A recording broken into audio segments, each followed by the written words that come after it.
Hello, everybody, and welcome to the Crypto Hipsters Chronicles. This is your host, Jamil Hassan, the Crypto Hipster, where from the period of time of March 2021 through June 2022, I interviewed 182 founders, executives, entrepreneurs, artists, and authors from over 50 different countries and built a global audience in 165 countries while posting and producing my podcast at the Irish Tech News platform. Since then, I realized there's a lot of incredible content in the interviews that I had, and my interviews were thought leadership podcast interviews that had amazing gems from all the guests that I was able to interview. And so I've chosen and decided to create the Crypto Hipsters Chronicles series, which is a series of the gems, the little tiny pieces from each of the interviews that I had in the areas of Bitcoin, Ethereum, metaverses, NFTs, regulatory issues in crypto globally, art, and you name it across the wide spectrum of different verticals in blockchain and crypto industry, and in fintech and mobility and sustainability as well.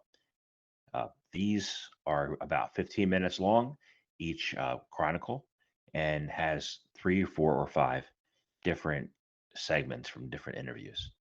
So I hope you enjoy them. I hope you have learned a lot. And if you'd like to listen to the full podcasts, they are available online at both the Irish Tech News and on Anchor. And in a future date will be available on the Crypto Hipsters station as well.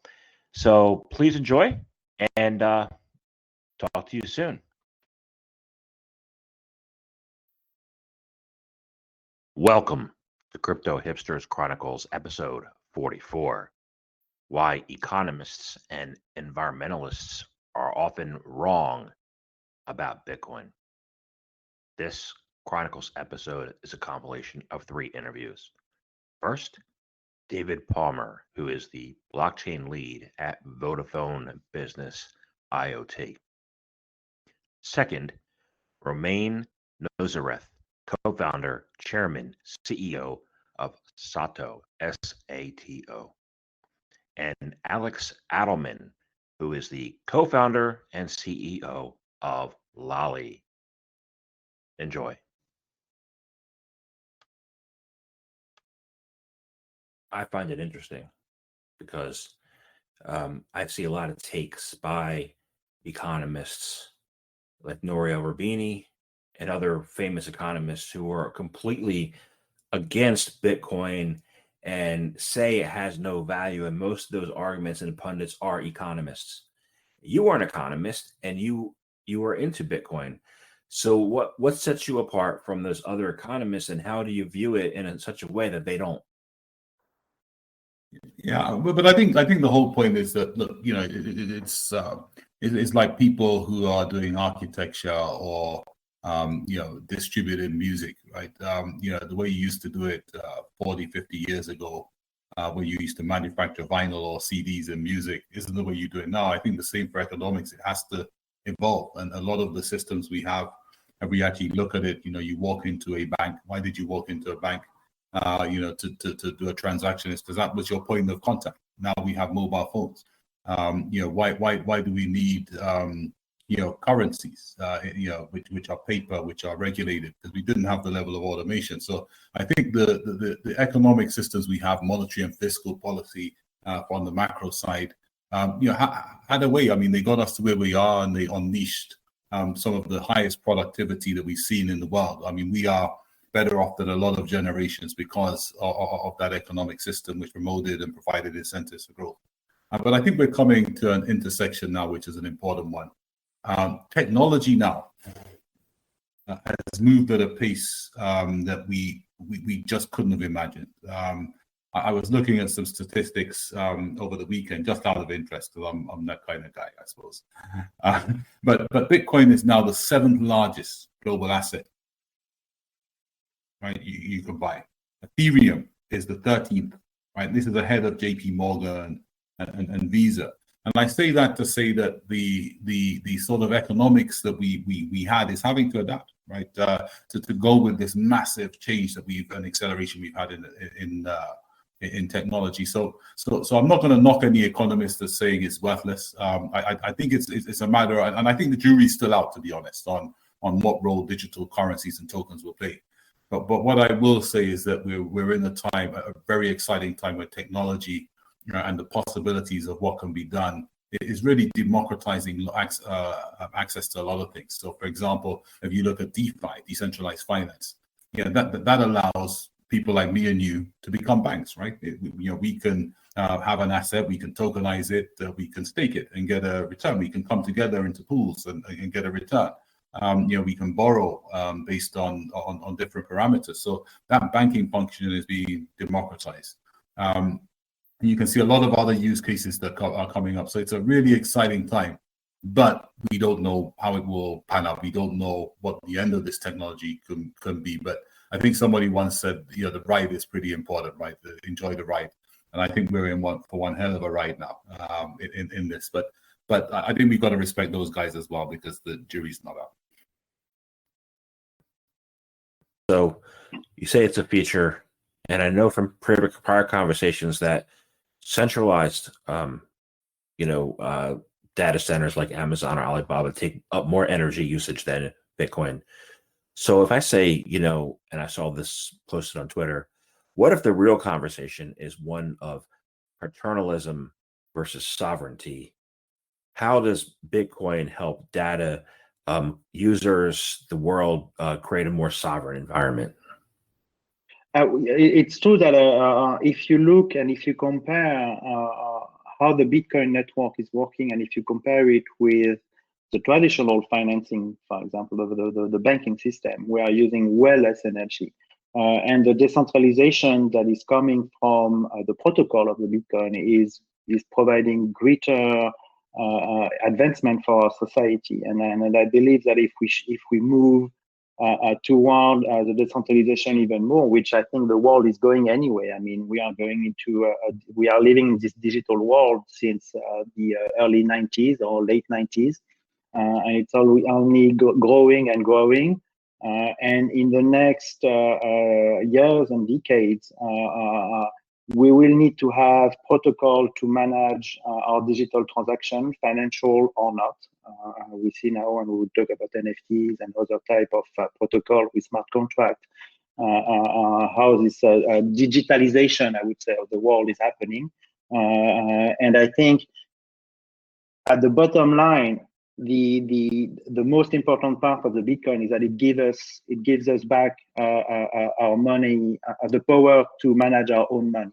The same way that I believe the state and religion should be dissociated. I think finance and state should be dissociated, and with Bitcoin we get access to that. So all in all, we are pushing, and I'm a big believer, obviously, in the Bitcoin and the Bitcoin future, and for other protocol also. So I threw that question in there. That wasn't one of my initial questions for you, but it was important to lead to the next question. Because I'm 50. I grew up in the Cold War between the U.S. and the Soviet Union, right?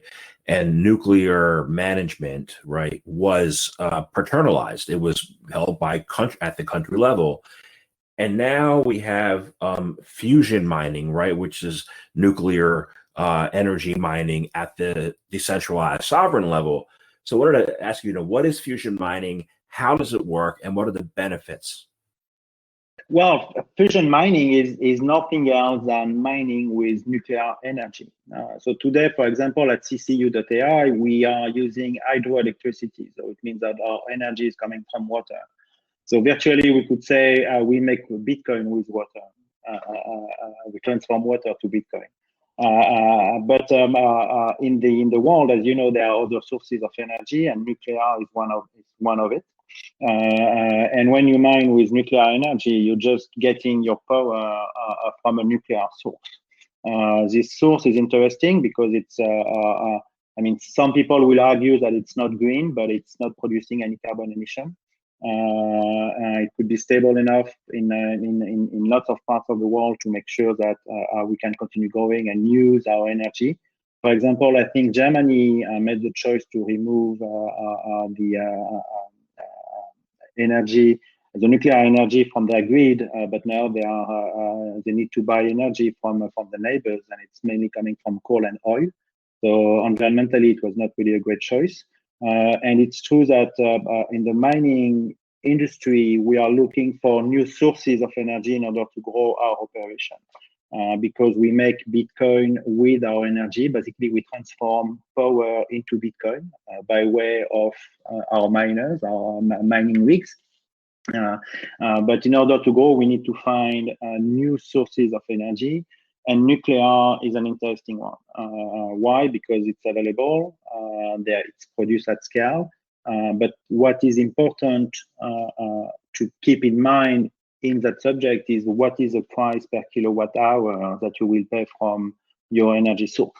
And today, for example, France, which is a country that is using lots of nuclear energy, the energy is too expensive to be able to mine Bitcoin with the price given by EDF, which is Electricité de France. It's around, I think, 12 to 15 cents a kilowatt hour. But and what we pay in Quebec, where we are with our hydropower, is around like 3.7 cents a kilowatt hour. So the difference is really important. So nuclear mining, I believe, will continue existing and growing, but it all depends on how much you're willing to pay for your electricity. But at the end, in the same way than in the environmental debate, we need to look at the energy source. This is the same question for nuclear energy. If your source is from nuclear and how much you pay for your kilowatt hour, this is what will make you profitable or not when you mine Bitcoin. One quick story that I was reading the other day, which is interesting. It's a new type of nuclear reactors that are being developed, which are mini reactors. It's around like 200 megawatt nuclear reactors that are being built, I think mainly in Ukraine and in Russia. So we could imagine in the future that people will want to buy or to develop their own nuclear reactor to mine Bitcoin or to start mining operation. Now I'm not sure exactly where we could put a nuclear reactor. For example, in Quebec, I'm sure that if I buy a land, if I say, hey guys, I'm going to build a 200 megawatt nuclear reactor, they will not let me. However, in other parts of the world, who knows? We will see. But I think we are still far from it. We are still, it's still probably like 5-10 years before we can see this kind of a nuclear reactor being built specifically for mining operation. In the meantime, nuclear reactors are producing lots of energy, and for us miners, it makes sense to be closer to the energy source because the distribution and the transmission in the electricity will cost less if you can be closer to the energy source. It's the case for nuclear plants, as it's the case for hydroelectricity when we want to be closer to dam, for example. If we want to mine Bitcoin. So your first company, before before Lolly was purchased by, as you said, was purchased by Rakuten, right? Mm-hmm. How we haven't really seen a lot of purchases and acquisitions yet in the crypto space. How do you see that playing out over time? With the M&A? Yeah, it's very interesting. I think, well, a lot of these crypto companies, they made so much money in the 2017 run-up from fees, but a lot of them really didn't need to, get super acquisitive because they just like were either able, I think, to attract so much talent themselves, and they just had so much money to like hire, and there wasn't really a lot of development out there. Building of companies that were being built. So I think as more of these companies start to go public, like Coinbase, and have these monster IPOs or direct listings, I do think we're going to see a lot more acquisitions in the space.